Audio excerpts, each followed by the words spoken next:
بازرگانی و کڕین و فرۆشتن جاران تەنیا بەم ئاژەڵانەوە دەکرا کە بەرەبوومیان هەبوایە.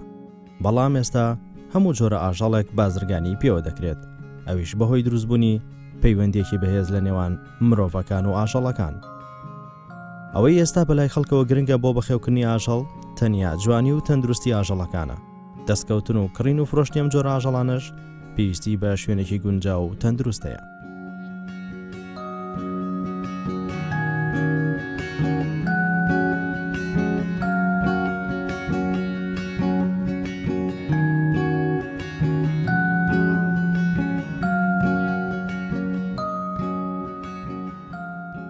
نەبیل نیزام گەنجێکی خەڵکی شاری هەولێرە، خولیا و ئارەزوی منداڵی و گەنجە بەخێوکردنی ئاژەڵ بووە. نەبیل ڕۆژ دوای ڕۆژ پەرە بە خولیاکەی دەدات و تاوای لێ دێت بازرگانی بە ئاژەڵەوە دەکات.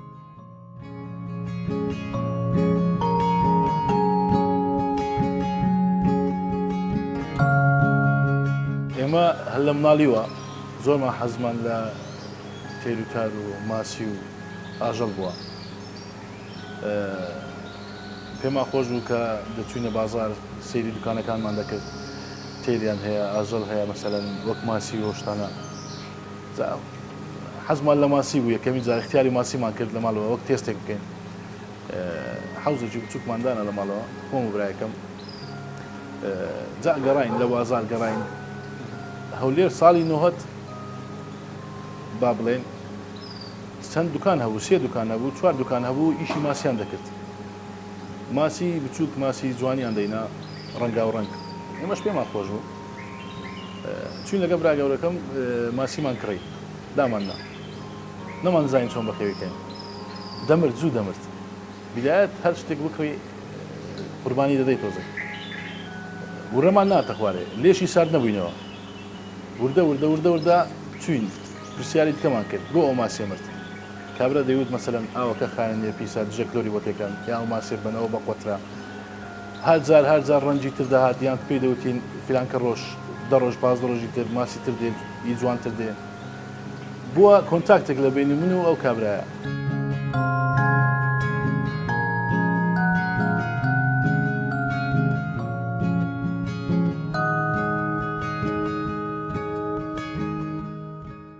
نەبیل هەڵدەستێت بەهێنانی چەند پشیلێکی دەگمەن لە وڵاتی دەرەوە بۆ ناوەوەی کوردستان بۆ ئەوەی لێرە جوتیان بکات و بێچووەکانیان بفرۆشێت.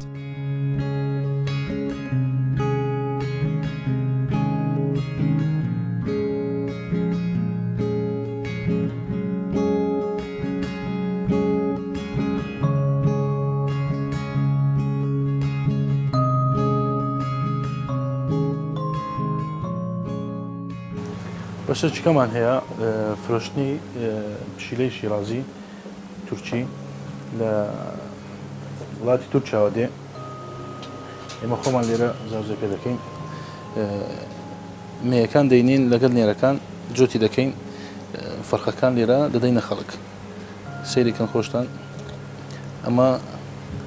ئەمڕۆکە بووە، جارێک چاوی نەکراوەتەوە. ماوەی حەملبوونیان 6 ڕۆژ،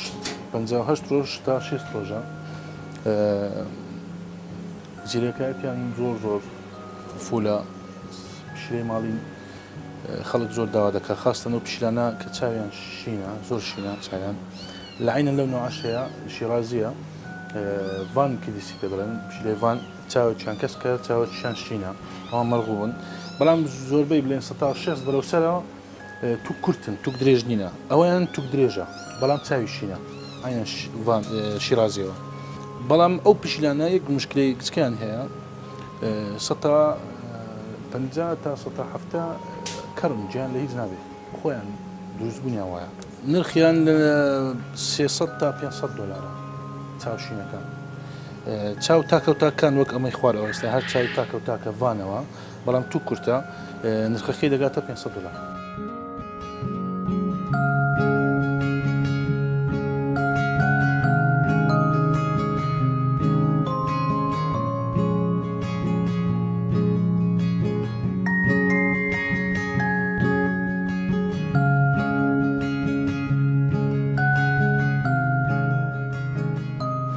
جا لە پاش ماسی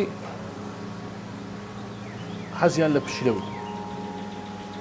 زۆر داوای پشلیان کردەوە یان خەڵک هەبوو لە ئەوروپا پشلێ دەهێنا ماوەک بەخێوی دەکرد لێرە کە سەفەرەکەی دەکرد نەی دەتوانێت لەگە خۆی ببا کێشەی دکتۆرمان هەبوو دکتۆری ڤێترنەری نەی دەتوانی تشخیصی کا مەسەلەن چ نەخۆشیێکی هەیە یان کەم تەرخەمێک هەبوو لەو حیوانە عیلاج نەبوو نەمان دەتوانێت پاسەپۆرتی بۆ دەرکەین بۆ ئەوەی کابرا لەگەڵ خۆی هێناویە دووبارە بیتوانێت بیبە. لە سەرەتادا کڕیارەکانی نەبیل هاوڵاتیانی ئەوروپی و ئەمریکی و ئەو هاوڵاتیە کوردانە بوون کە لە وڵاتانی دەرەوە گەڕابوونەوە کوردستان بەڵام ئێستا لە هەموو ناوچێکی کوردستانەوە سەردانی نەبیل دەکەن.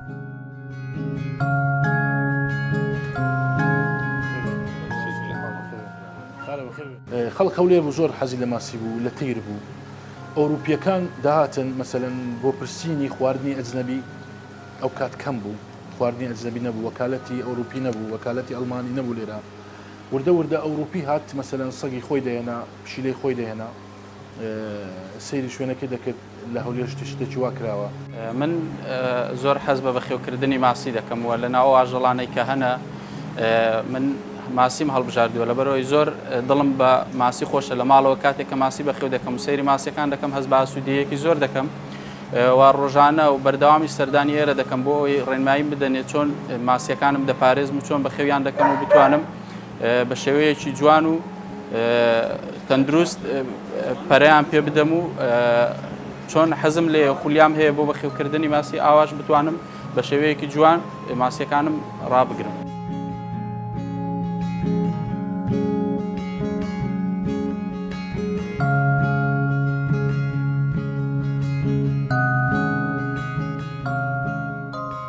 لە کۆمەڵگەی کوردی وە باو بوو کە مار و دوو پشک و زیندەوەرەکانی هاوشێوەی ئەوان دژمنی مرۆڤایەتین و زیانیان بۆ مرۆڤەیە بۆیە دەبێت بکوژرێن بەڵام بە پێچەوانەی ئەوە لە دوکانەکەی نەبیل ئەو جۆرە ئاژەڵانە دەفرۆشێت و کڕیارێکی باشیشی هەیە.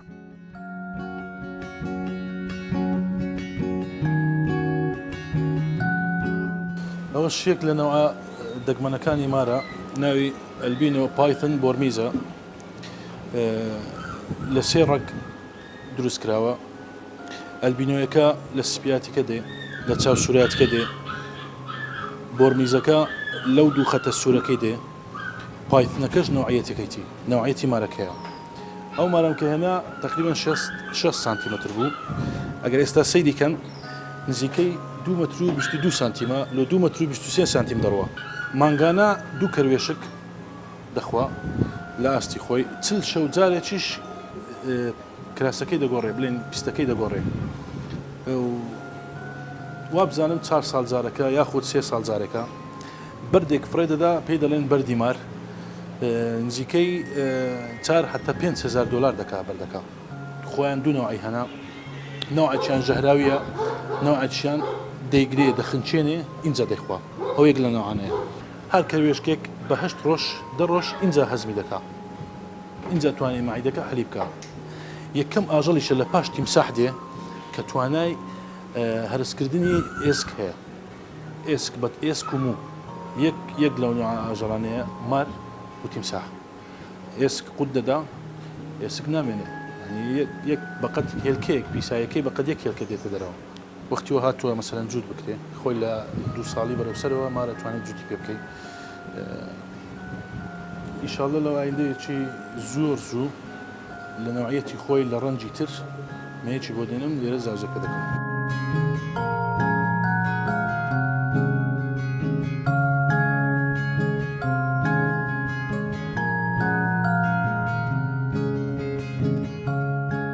بەڵام کە مارم هێنا لە تورکیا یەکەم کەس بووم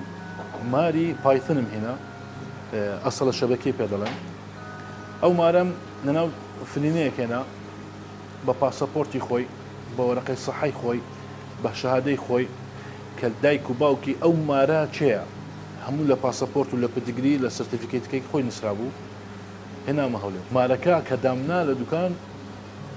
ئینجا هەوەسیان زیاتر بوو بۆ شتی سیر یەک لەوانە خەڵک دادێگۆ دوو پشکم دەیە ژەهری نەبێت مارم دەیە ژەهری نەبێت ئاژەڵی چێوی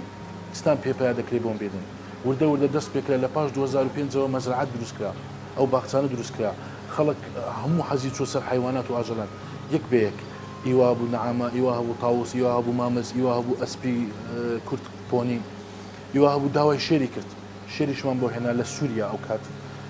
داوای پڵنجی کرد داوای بە بەغای گەورە مەکاوەکانی کردوانی خەلیج ئێستا زۆر مەرغوبە لە کنیان بەخێوی دەکەن. نەبیل هەموو جۆرە سەگێکی بەناوبانکی جیهانی هەیە بە شەکلە و سەگانەش بە جوتکردنی دوو جۆری جیاوازی سەگ دروست بووە. ئەو کارەش نەبیل بە هاوکاری تیمێکی دکتۆر ئەنجامی داوە بۆ ئەوەی سەگێکی جیاواز و تەندروست بەرهەم بهێنێت. ئێرەش بەشێکی نوێی سەگەکانە هەموو جۆرە سەگێکمان لایە بۆ نمونە سەگی ئەڵمانی سەگی ڕوسی سەگی ئۆکرانی سەگی بەریتانی هەروەها بۆ نمونە مەسەلەن ورچمان لایە ورچی تورکی پێ دەڵێن ئەوە لە چیاکانی تورکیا هەیە بازنەی ملی سپیە زۆر حەزی لە یاریە تەمەنیان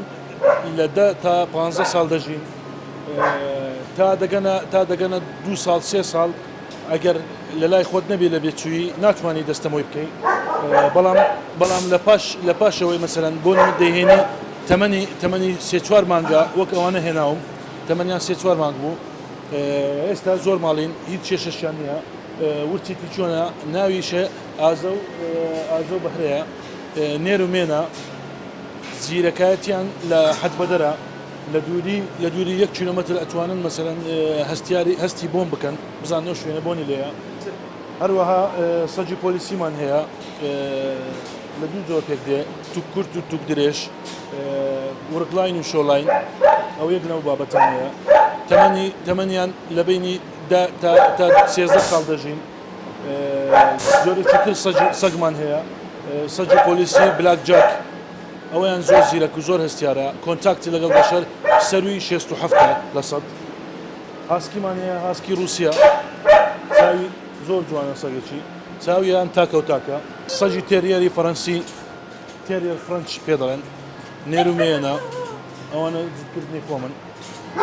زیرەکترین سەگی دنیا کە چاوچێرەکان بەکاری دێنن لە هەموو ئەوروپا سەگی گۆلدن ڕەتیڤەر سەگێکی یەکجار ئاقلە زۆر حەزی لە یاریە سەگی ماڵەوەیە فامیلی دۆک پێ دەڵێن یەک لە هەر سەگە ئاقلەکانە هاسکی گەورە نوعەتی مالموتی تو کورت چاویان شینە هەردووانی پۆلیسی شوڵاین مووی درێژە تەمەنی 3 مانگ و نیوەیە جێکانی وردەوە تازە قید دەبتەوە ئەستێرەی سینجی و سلۆپی سەر پشتی و تۆقی سەر نێوچوانی وەی لێ دەکە یەک لە نوعەتی شامپیۆنەکان بی جوانترین سەگ لە پاش بوو دەرچوو چاوچاو سەگی چاوچاو سەگێکی ماڵانەیە زۆر هەستیار زۆر عاقلە کێشەی لەگەڵ مناڵ و ئافرەت نییە هیچ یعنی ئێجگار فەرقی هەیە لەگەڵ سەگەکانی تر لێکدراوەی سەگی هاسکی و جێرمەن شیپەرتە ئەوە لێرە چاکراوە یەک لە هەرە سەگەزلەکان سەگی ڕۆتوایلەر لەگەر سەگی هاوشار پشدەر چاکراوە ئەم سەگا تەمەنی 3 مانگە 9 ڕۆژان ئەوەش سەگی ئافرەتانی پێ دەڵێن تێریەر پیکنیس و لولو فۆکس یەک لە سەگەکانە کە ئافرەت یەکجار زۆر حەزیێتی لولو فۆکسی ئیتالی نوعەتی لۆنکێر ئەو بابەتانەیە تێریەری فەڕەنسی لێکدراوەی ئیتالیا لەگەر سەگی هەڤەنیس ئەم سەگا زۆر حەزی لە یاریە پێخۆشە مەعدەل لە دەرەبێ پێخۆش نە ناو قەفەس بێ بەڵام ئێستا کاتی خواردنیتیان لەبەر ئەمە بێخینە ناو قەفەسەوە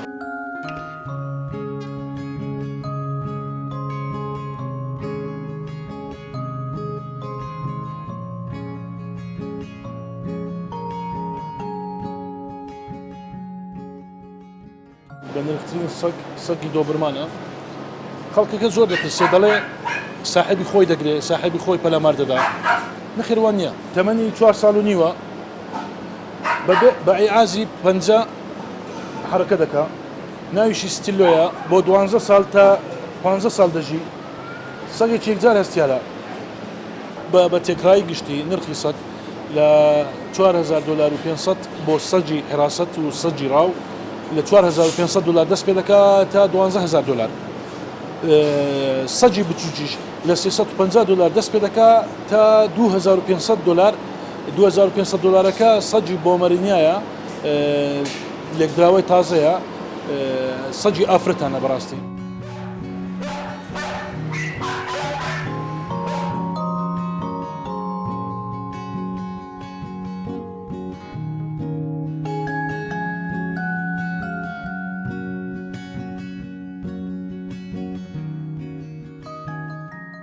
لای هەندێک لە خەڵک دەستلێدان و بەخێوکردنی هەندێک ئاژەڵ قەدەغە کراوە چونکە پێیان وایە لە ڕووی تەندروستی و زیان بە مرۆڤەکان دەگەیەنێت بەڵام بەهۆی پەرەسەندن و پێشکەوتنی زانستی تەندروستی ئەو کێشەیە لە زۆوە چارەسەر کراوە. چیتی ساندی؟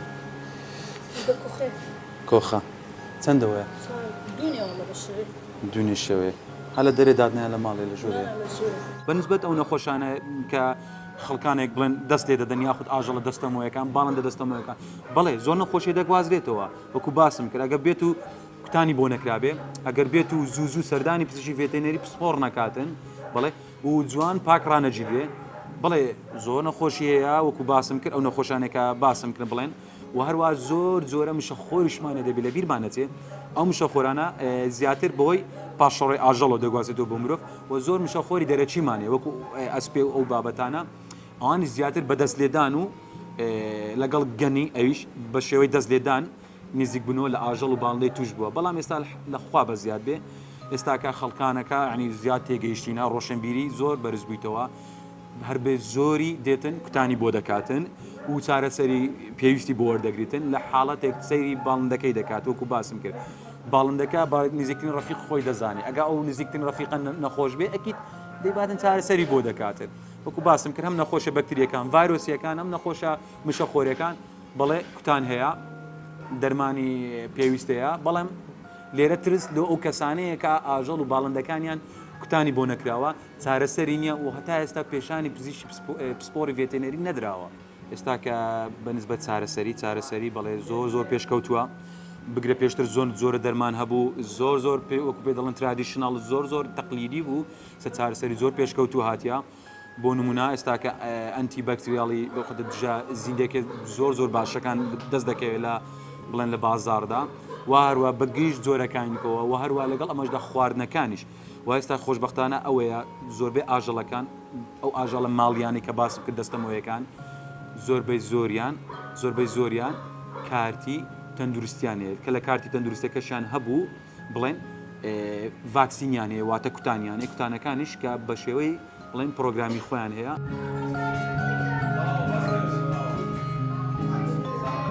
ساندی چیت کێ هەیە؟ چاوی فرمێسک دێتە خوارێ چیتکە شانەوە نیتی ئیسحال خواردنی کۆ خواردنی احتیاج دەدێ ماڵیان حەزەکەی دەدێ بەخۆی چاڵێک زۆر چاکە دەرەجە حرارەی باشە تایەک شتێکی وای لێ نییە مجەڕەت سەرمای بووە خۆ دەزانین لە حالەتەی کەشەوە زۆر دەگۆدرێ خاردن یعنی ئێستا جەو سارد دەبیتن بەرەو ساردبوون دەڕوا احتیادی مادەم لەم بەتانیا احتیمالە بێتە دەرێ هەر هەوایەکی ساردی پێکەویتن ئەوە پێ دەڵێن ویند ئەکسپۆژەر خاسەنەوەی بەبەر بای سارد دەکەون زیاتر ئەوەی لێدە احتیادی باشە بەخۆی ئەوانە هەموو ئەو وایت کۆلەر ئەوانەی ڕەنجیان سپیان تەبیعاتەشانێ ئەو ڕەنگ سپیانە فرمێسکیان ڕەشە احتیادی دێتە خوارێ هەر وەکو ئینسانیش پێویستە پاچی بکەوە و مجەڕەت بەس بەو شێوەی بەڵێ ستا بۆ نمونە لە پێش چاوە دەستا دەیکەم زۆر ئاسانە ئەم بەتوانین بە کلینەر بیکەی هەم دەتوانیش بە کلینگستەڕ بکەی بەو شێوەی چاوی قەپات دەکەی وەکو دەبینی باشە پاچی دەکەیەوە ئۆکەی زۆر احتیانە نات چ ئازارەکی واینە وەکو دەبینی چ ئازارەکی واینە ئەستا نەخێر چکە چای قەپات دەکەی ئەو مادەش زۆر مادەکی سەلامەتە بەخۆت دەزانی ئەو ئەسڵەن لۆ پێستیش دروست کرا عنی پێچەکەی زۆر معتەدیلە شتەی واینە ئەو پیساتی هەموو بۆ شەوەی هەڵدەگری باشە و نەگەرە چاوی بەڵکو دەبی ئەوە جێشی تاو دەست خۆش بی ئێستا بۆ شەوەی زۆر پاک بووە بەهۆی دابوونەریتەوە تاکو ئێستاش بەخێوکردنی هەندێک ئاژەڵ بەکارێکی نەشیاو دانراوە لە ماڵەوە بۆیە زۆر جار لە کاتی کڕینی ئاژەڵێک و بردنەوەی بۆ ماڵەوە کێشەی دروست کردووە لە ناو خێزانەکاندا کابرا حەزی لێ بووە سەگ بکڕێ بۆ ماڵی خۆی خێزانەکەی ڕازی نابێت ئەیباتە ماڵەوە دێت ئێرە کاکە خێزانە قوبڵ ناکەەوە توش چێشە بووینەوە زۆر جار هەیە دەڵێ یا من یا سەگ زۆر جار خەڵکە بۆ مەسەل لێرە وتیتی کاکە خێزانەکەم بۆمی وتووە یان خۆت یان سەگەکە لەو دووەتان یەکێکتان لە ماڵەوە نەمێنن کێشەی بۆ پیا بووە تەمان کێشەی بۆ پیا دەبێت بەڵام کە بزانین 100% کێشە هەیە لەسەر سەبەبی تر نییە بۆی دروست نەبێ مشکلی ینی ئاژاوە لە ماڵی کابرا دروست نەبێ بەڵێ ئەو قوربانیمان تحمل کردەوە با زەمان وەگرتووە ئاژەڵەکەمان لێوە گرتووە دامان ناوە بەڵام لەوی گەورەتر لەوی کێشە گەورەتر چییە هەیە 2000 بۆ ماڵی 2000 بۆ هاتوتە ئێرە داوای سەجی گەورەی کردووە کەکە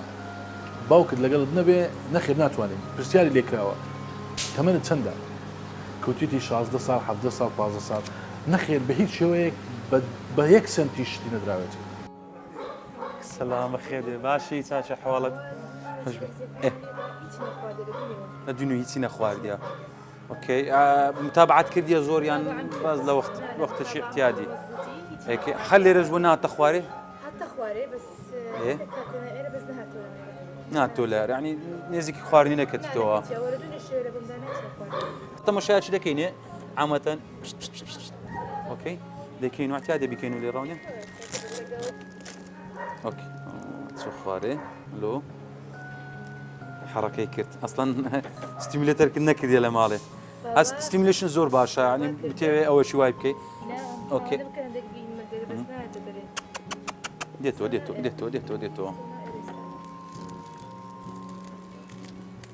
اوكي كم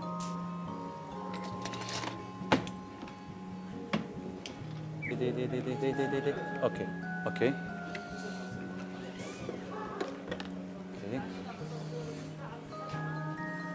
اوكي ضعيف وراستا بس اگه تماشا وندکی وش پیم گوتی ایران زي انجكشن که ایران ابو باشا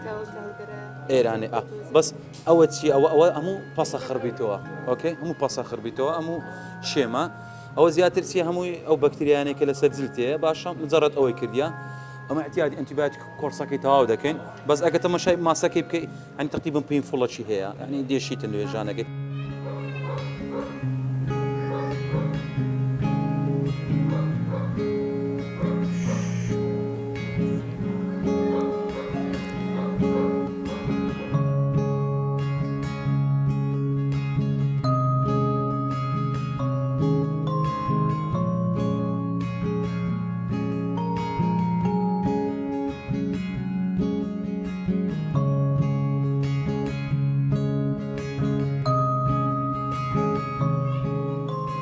سكتش مدايتي شو مدايتي